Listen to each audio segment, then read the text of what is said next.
let me respec so that we can get into a build guide. Note that my build guides are never, this is all of the skills that you should absolutely take. They're always just me pointing out some good ideas, things that are good. I'll give you some experience with the skills that I've used. Haven't used every single skill, but I have used a large amount of them. And I am actually going to get some help from a friend to talk to you guys about playing in a melee class, as I've mostly been playing from a ranged class. That way you guys can get two different perspectives on some of the stuff that I say. We're going to start out with best starter classes, and even as a ranged character, it's going to end up being either of the two melee characters. This is because if I bring up the main map here and I just zoom in on Griffin's Reach trade post, you can unlock the trooper skill tree immediately in here. All you need to do is take on a quest from a dude that stood in one of the corners. He'll get you to defeat a few bandits, and then suddenly you have the trooper skill tree unlocked anyway. You almost get a bit shortchanged as the trooper, because if you start as the trooper, which I don't think I did, I started as the Mentat, you are feeling a bit shortchanged because if you hadn't picked the trooper, you can unlock it straight away. Now, I'm not saying the trooper's bad in any way. In fact, the Shigawire is practically essential for exploration, but from just a speed at which we can pick up these basic skill trees at, the trooper's the earliest one to get, so I probably wouldn't start out as the trooper. Both of the melee ones come at the very end of the first zone, so you aren't going to get the gesserit until you reach this area, and you're not going to get the swordmaster until you reach this area. So pretty far to get those two trees. And the reason even as a ranged character you might consider these is because on the right hand side of both of their trees we have bonuses to stamina with the swordmaster and bonuses to health with the gesserit. I find both of those to be extremely useful, and I don't see any reason why we wouldn't be taking advantage of that even at an early stage. And if you wanted my preference between the two, it's going to be the swordmaster, because having better stamina management is pretty big when we've got to do quite a bit of climbing before you get a good suspensor belt, and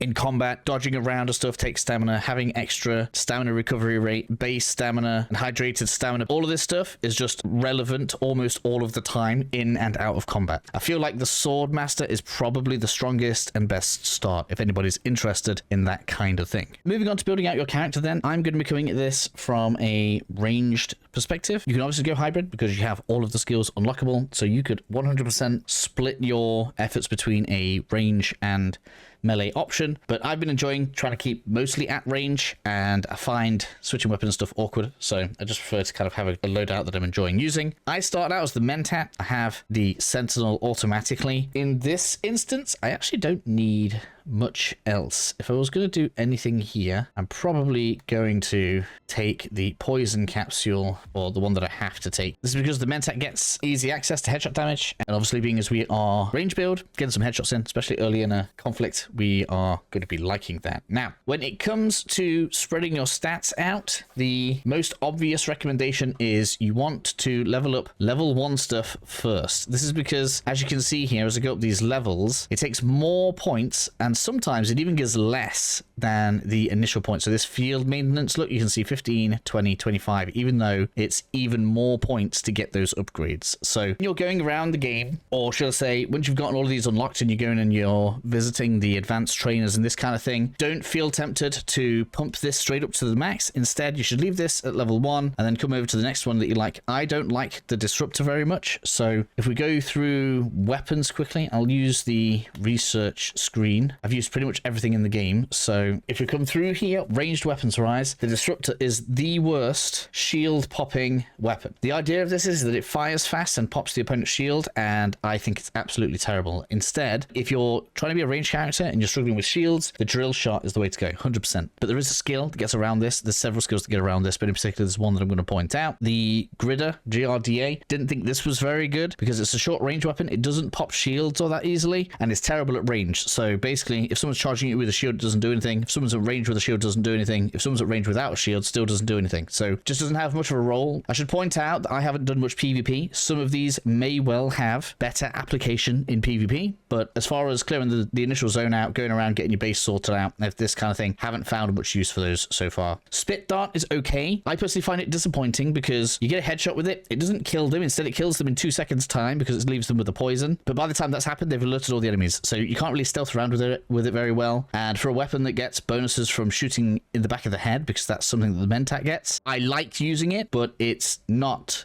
the weapon that I thought it was going to be. The assault rifle is your general purpose weapon, very useful to just have on hand when you need it. If we're taking my example here, take the drill shot, that's for doing things up close and personal that you need to deal with shields on. This one is just your all-round go-to weapon that you're going to be in open combat with. I didn't find much use for the Mauler pistol after the first zone. Snubnose, same deal. And I actually haven't done much with the heavy weaponry. I've heard they're very difficult to aim though, so just bear that in mind if you are looking at those. With that in mind then, when it comes to progressing the trooper tree, we are obviously going to come up to the right-hand side here so that we can have center of mass. This is a bit of a choice, I guess, because you could instead pay 1 point for disruptor. I'm never going to use disruptors, and then you gain access to the scattergun damage. And I just said that the drill shot is really good because the drill shot has like this slow animation where it goes straight through the shield. So this is just immediately better than the disruptor. So therefore we want to get to scattergun. You can see there's a trade-off here. If we shoot something in the head, we're actually going to do less damage because of this. But just note that if we take this is optional, right? So you can put this on and off depending on the situation or the weapon that you're using. I prefer to take this because I have more use for it than this, even though it's technically 1 more point. So that's up to you guys. You can make that choice for yourselves. And then obviously we're going to take the scattergun damage. Technically, these are not combat specific, the whole maintenance and gunsmith here. So basically what this means is the durability loss. So this means as you're using the weapon, it's wearing down. This means it's going to wear down less fast. So that's not a combat bonus, but it is a resource bonus. And I personally think that's worth it for 1 point. You might not want to pay 3 points for the 5% and 4 points for the next 5%, right? Because you're paying 1 point for 15%, but then you have to pay 7 points for the next 10%. That's up to you guys.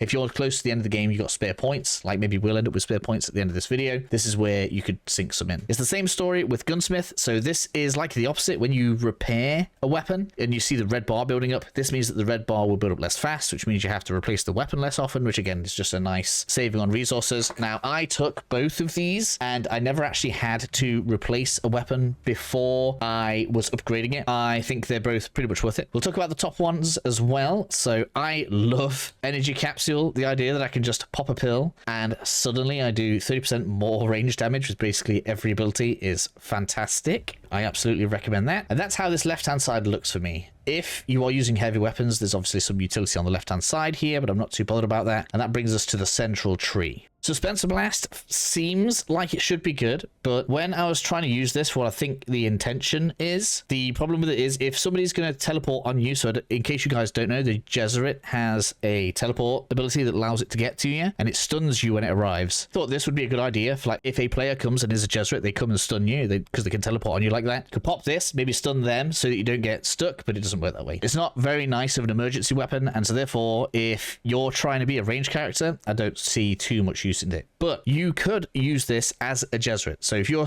splashing over into Trooper, there may be an application for this, but I haven't tried it in enough situations to know whether or not that is going to be ideal. There are some nice bonuses on this central tree though. In particular is Suspenser Power Drain. When you are levitating using your Suspenser, you can have this point and it's going to drain 10% less. I think this is absolutely massive and worth going for. And I also really like the Suspenser Dash. So we could be using the Suspenser, we could press circle whilst we're hovering to go forward even faster, and we'll be using less energy whilst we're doing this. I don't think these are essential though, so I'm not going to take them right now. This is the kind of thing I would splash points into at the end if I feel like I've got spare points. In particular this one, because if we look over at Planetologist, which we're going to come to later, he has a very similar ability, which is a hexagonal one that we have to equip. If it works out more efficient to grab this for the Suspenser, then I actually think this is probably worth it. But I think this is more essential because it's on all power usage. This is actually pretty big, especially if you're melee. If you're using the Bene Gesserit and you're depending on shield, having your shield be what will effectively be 9% more effective is probably worth even all of those points on there. So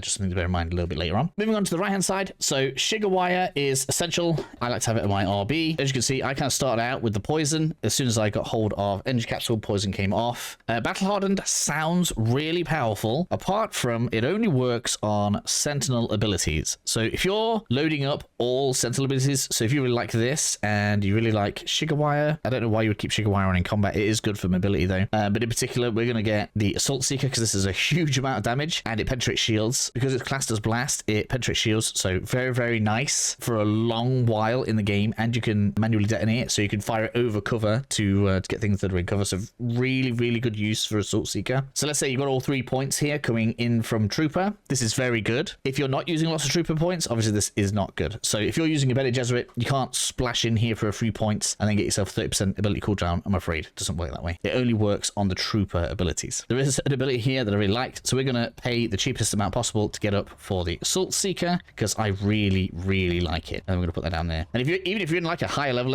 area where it's not one-shotting stuff, you pop the pill and then fire the Seeker in. Like if you've got 2 or 3 enemies next to each other, yeah, you can just do such great damage with it. It's very nice. This moves us on to the Mentat tree then. We could completely mitigate this headshot disadvantage we have right here with the passive. That's up to you guys. I find during combat, I'm usually aiming in the center of mass anyway. I actually don't feel like I need headshot. The Mentat actually has something that can pair with us very nicely, which is the exploit weakness. Now, I probably won't use this because I feel like it is a bit situational. But basically what this does is when I fire at somebody, it'll put a white marker on them. So if I hit someone in the body, there'll be a white marker there. If I can hit the same spot again or close to the same spot again, we'll get a 30% damage increase. So very nice.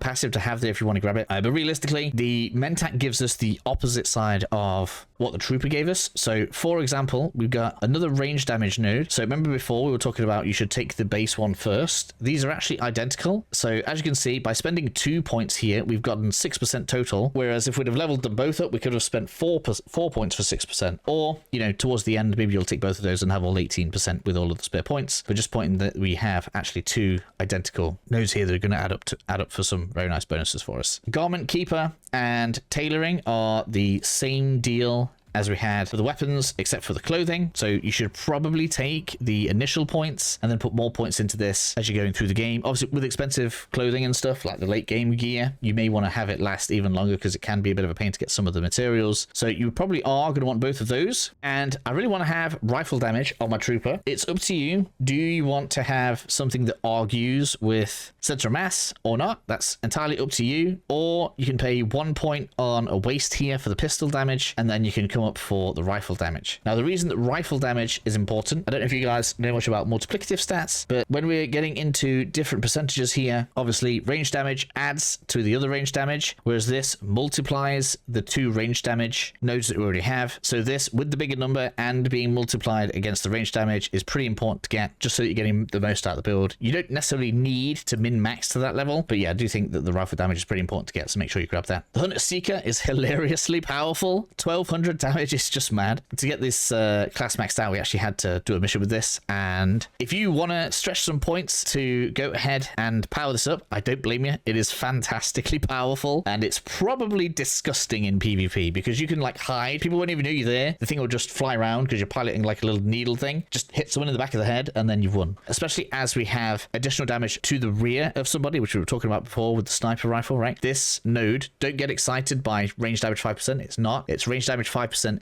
if you are behind the target. Just be aware of that. You need to hit in the back of the head for that one to proc. So not as exciting as it first seems. Headshot damage is pretty good though. So if I decide to replace this momentarily, this can be a good idea. But I find the majority of the time in combat, I'm not getting headshots. So not all that important. Poison Capsule was very good early game because it's poison damage that pierces shields. So if you start out as the Mentat, this is practically essential. So I would definitely 100% use that. Later on in the game, I didn't really use it all that much. The 9 damage falls off really hard. I probably would not invest points in that if I didn't have to. I don't like any of the mind skills. I tried the mind skills, didn't really like them at all. I suppose I didn't talk about the gravity grenades with the Trooper. They're very good. This one's really hilarious because you can throw it off a cliff, jump into the grenade, and then you don't take any damage. Really good. But again, I didn't really find much utility for these against PvE. In PvP, they're probably massive. Anything that locks players down for a few seconds is going to be disgusting. But I assume, just with the amount of mobility that we have, it's actually going to be pretty difficult to catch someone with these. So I find their use questionable. It'll just depend what situation you're in, which I think is probably one of the nice things about the game is a lot of the skills we're talking about here are situational, and the game does force lots of different types of situations. So different builds and players will have advantages in different sections of the game. Stunner is another one that has a similar feel to that. I didn't actually use Stunner, even though I had it unlocked for Hunter Seeker. It seems really strong. If you can stun an enemy for 6 seconds, that's going to be massive. Shield is exceptionally useful. It doesn't sound that useful. It just pops up like a little purple barrier in front of you. If you're in trouble, you can just pop it up, look down behind it. Enemies can run through it though, so just be a little bit careful. Solido decoy, I didn't think it was all that useful. Definitely not useful in PvP because people are going to know exactly that that's not a real player. Iron Will is just defensive against Bene Gesserit. I haven't fought against many, so don't know. Source of Power sounds amazing. If you can get this off next to like some standstill friendlies and having just infinitely charging shields just seems crazy to me. They're probably quite powerful, mostly in PvP, I would have thought. The gravity mines, I don't like any of the mines, but the gravity mines seem like the worst ones, so I probably would never use those at all. Planetologist is your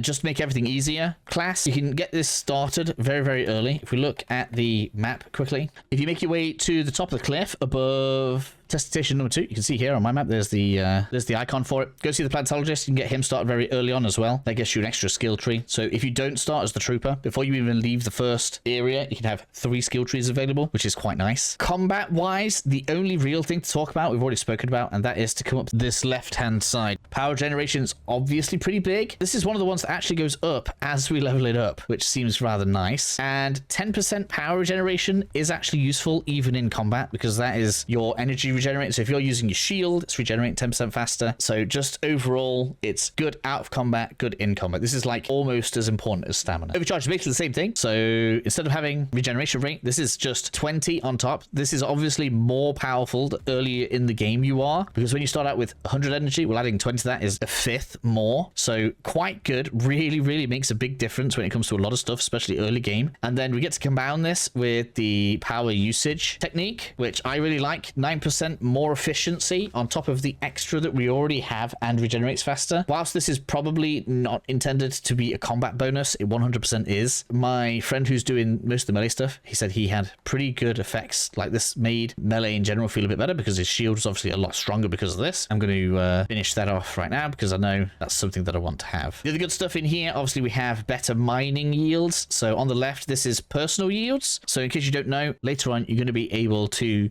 unlock a mining vehicle. So if you want your vehicle to be more efficient, that's on the right hand side. If you want yourself to be more efficient, that's on the left hand side. It's up to you if you want to put points into these. I feel like, you know, just 1 point into the cutting array, which we've already done. Getting 10% more stuff every time you mine is just not bad. The suspensor pad, completely useless because Shigawire exists and you can get it pretty much at the same time, and you can use this to do basically the exact same thing. In fact, you'll probably go further. In fact, when I was racing one of my friends, because he had this and thought he was dead cocky and he hadn't seen me zipping around with a Shigawire, and I just went straight past him. Just overall, really good. The stamina, the climbing stamina train would sound useful if the swordmaster didn't have all of this extra stamina available, so also not useful. Hydration capture, well, I don't really use still suits anymore, so therefore not for me. Scanner mastery might be good. I haven't really had a need for it. And then we've got the sync charts, which is going to be good like later on in the game, but by the time you've gotten to that point, you should have spare points anyway. So most of this actually completely unnecessary on the explorer side. Mechanic is quite good. So this is going to be the same we had for weapons and clothing, except for this is for vehicles. So we're going to make it so that our vehicles last longer, which is just obviously really, really nice. And as we get more and more expensive vehicles, this probably gets more and more important. So that 35% there is quite good. Vehicles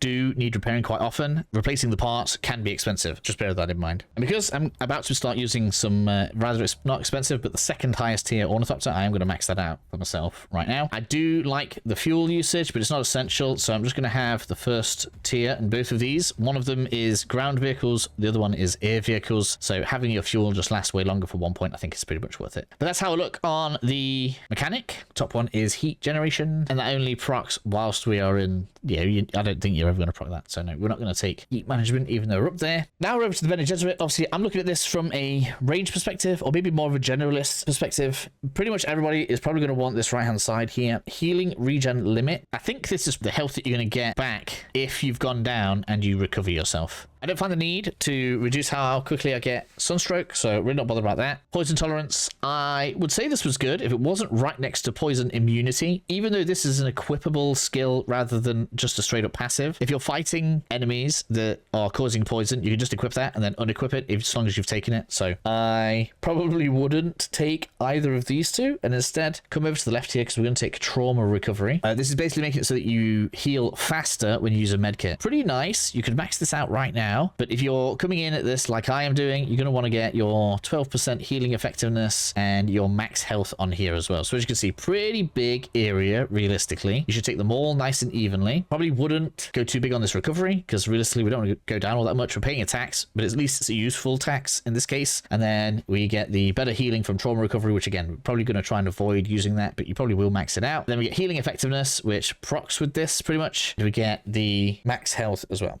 I think max health, I am probably going to cap that out. It makes a big difference to have all that health. And then we come on over to the swordmaster, where it gets to be pretty quick again. We have to pay a tax. We get to have knee charge. Luckily, it only costs 1 point. I am never going to be using knee charge, and I'm never going to be using any of this blade damage. Don't need bleed tolerance. Don't need any of this. But obviously, what we do have here is we have hydrated stamina bonus. So we basically get even more stamina from being well hydrated. So I really like that. Field medicine is fantastic. So this is basically going to make it so that when you first use your health kit, you get 10% of it immediately, which is massive. I might even just put that straight up to 3. Because it's really good. We've then got stamina recovery rate, which again is massive, so we want all of that. And then we get raw stamina up at the top, and I really like that as well. You've done something wrong if you need to have dehydrated stamina limit, but that's up to you guys if you take that. And that is pretty much how my tree is going to look. So this is why I wasn't necessarily bothered about center of mass. Maybe we don't need it, because actually this is how my generalist is going to look, because we're going to have better healing, better stamina, better energy. So all of our resources that we're going to use whilst exploring or in combat are going to be improved, which means could I have not taken, we had to take it, just don't upgrade that one. Going through this then, in case you guys want to take some screenshots, this is what my generalist layout is going to look like. That is pretty much everything sorted as well. So at level 150, you should comfortably be able to have all of your stuff in a similar state to mine. I may up that. Let's do this. So let's finish off, use the last of my points, see where we end up at. We've already got the raw health, right? Probably do want some of these. See, I might spread. We want to have range damage capped, and I want to have a shotgun damage capped. We want to have range damage capped again, rifle damage capped. See how expensive this gets even when you're a bit of a higher level. So yeah, we've got a weapon damage and range damage sorted. We have all of the energy sorted. That's probably why I'm a little bit behind, because I don't think I had full power reroute. Maybe I should have left that at 1 point. I think I'm just going to take one extra in there, which puts me at 20%. And I think I'm happy with 20% instant heal. 20% better heal, and we have the better instant heal. So healing is fine now. We've got all the stamina, all the health. We've got all of the base damage. We've got pretty much everything that we need. We've got 11 points. So I could improve my fuel usage for 6 points, or I could improve my weapon durability, which is what I'm probably going to do. Combat wise, we're pretty much done. We are putting cherries on top now, which is rather nice. So yeah, I think we're going to go gunsmith, field maintenance, garment keeper, and then once I level up again, which shouldn't be too long, I'll get into tailoring. Either way, that's how my stat spread is going to go. I haven't actually looked at what my friends' half of this video looks like yet, and mine has gone on a lot longer than I thought it was going to. But I hope that gives you guys an idea as to just how to structure your character from a range perspective. Obviously, if you want to do things slightly different to me, that's up to you. And I hope this helps you guys out. So first up are the passives that all builds can benefit from. That is going to start with the Vitality passive. That is going to give a flat bonus to the maximum health you can have, up to a plus 55 at level 3 of the passive. From there, in continuing the theme of survivability, we have got the self-healing passive. That is going to increase the effectiveness of heal kits by 30%. Then we are going to take the field medicine passive from the swordmaster tree. That is going to increase the instant restoration bonus of heal kits to 20%. And we are also going to take the recovery passive, which is going to increase our healing regen limit by 120%, allowing us to survive more in a prolonged fight. Now, the next part of this is stamina. And this is one of the most crucial aspects of getting the build right. So to counteract the drain that all our abilities are going to be having, as well as dodging and melee attacks, if you decide to go down that route, you are going to want to pick up the optimized hydration passive, which is going to give a plus 25% stamina boost when you are properly hydrated, and the general conditioning passive, which is going to increase your maximum stamina by a flat amount of 25 at level 3. We also have the poison tolerance. That is going to increase how much poison you can take before it starts to damage you. Now this can be really helpful, especially when enemies start throwing poison grenades at you quite often. Now for some quality of life passives that aren't as essential. So first up is the sun tolerance. This slows down how fast you get sunstroke by 30% at level 3. However, it is usually easy to avoid the sunstroke in Haga Basin due to the constant amount of shade and water you can gain access to, but it could be more useful in the deep desert during spice harvesting where the cover is extremely limited. The next one of these limited passives is the bleed tolerance. Me personally, I haven't seen any enemies that really inflict bleed, and I've never actually had to worry about it. So this is a lower priority to get, though it might matter more in PvP encounters due to the fact that the swordmaster's retaliate ability can cause bleed. And finally, we have the desert conditioning passive. And what that does is it increases the maximum stamina you have when dehydrated by 35%. Now, most of the time you're going to be wanting to stay hydrated, so you're not really going to get into the state as long as you keep a hang of that hydration level. However, if you want this to fall back on just in case, it is a perfectly valid thing to do, though it is not an essential thing to grab. So now we're going to move on to the core melee passives that you are going to need for a melee build. You are going to want to grab the blade damage passives from both the swordmaster and the bene gesserit. The percentage on this is additive. So at level 3 of each of these passives, it is going to be 9%, so that comes together to form 18% bonus damage. After that, you're going to want to choose either short blade damage or long blade damage, depending on which style of weapon you prefer. Each one of those is going to gain a maximum bonus of 50%, which is additive. So the bonus blade damage you will get, if you use the correct setup, is a bonus of 33% damage of blades. What we're going to do after that to deal with poise damage, we're going to take the solid stance passive. That is going to reduce the poise damage you can receive by 9%. And you're also going to take the confidence passive. That is going to increase your damage mitigation by 25% during slow or sprint attacks at level 3. Now that's quite handy when you're being quite an aggressive sword wielder, charging in, dealing with enemies without really using any other, voice abilities. If you do plan to use the voice abilities a lot, what you're going to want to grab is the voice training passive. At level 3, that will reduce the voice cooldowns by 25%. Now, if you're going to go mainly for the swords and you're just going in for the attack, the damage, what you're going to want to take for your techniques is the reckless lunge technique, as that is going to give a 50% damage mitigation during sprint attacks. I'm not too sure if it stacks like the blade passives, but if it does, combining it with the confidence could give you a 75 mitigation during those types of attacks. The other technique you will want to pick up is the disciplined breathing.